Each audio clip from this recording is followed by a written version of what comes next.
This sculpting class is all about people.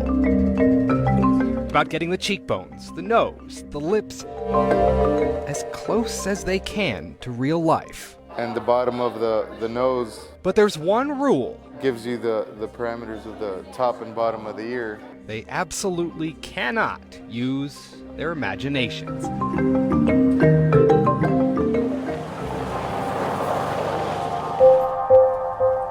This is Arizona's Sonoran Desert. In a way, one of nature's works of art.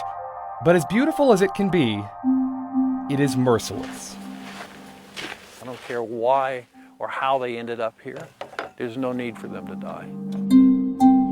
The desolate terrain and summer heat are responsible for killing thousands of migrants trying to cross over from Mexico. It's the reason humanitarian groups have built makeshift water stations like this one. They're people, just like you and I. But many never make it to one of these blue containers. How long do you think he was out in the desert? Probably at least a month. A body that's spent a lot of time in the elements makes forensic pathologist Bruce Anderson's job Didn't have any fillings. that much tougher. Time goes by, and there's no way to do a facial recognition. The skin is then all gone. There's no tattoo or freckles to look at anymore. 20 years ago, Anderson would have seen maybe a dozen non-American citizens on his table in a year. Well, now that's around 160. The right hand is missing. The whole left forearm is missing. In total, Anderson's office has collected skeletal remains from about 3,000 migrants, a third of those unidentified.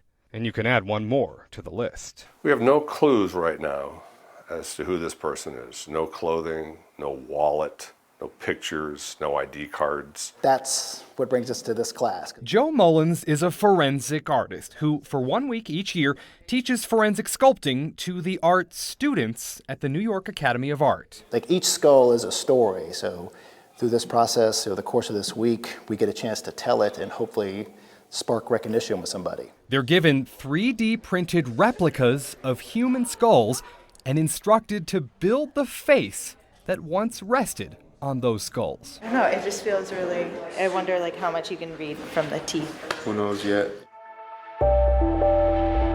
But 4 days in, well, they seem to know their stuff. You can tell about if a person's ear is connected or not connected, which is cool. Cool, yes, but they're keenly aware that they have a responsibility, that these were real people who are, hopefully, just temporarily nameless.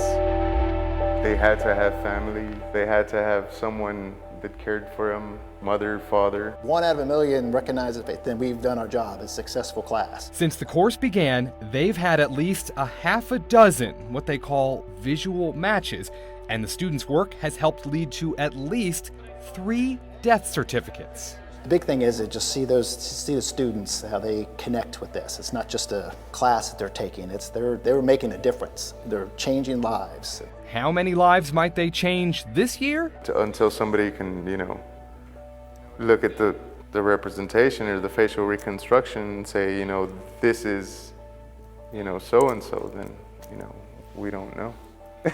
Reporting in New York, I'm Chris Welch.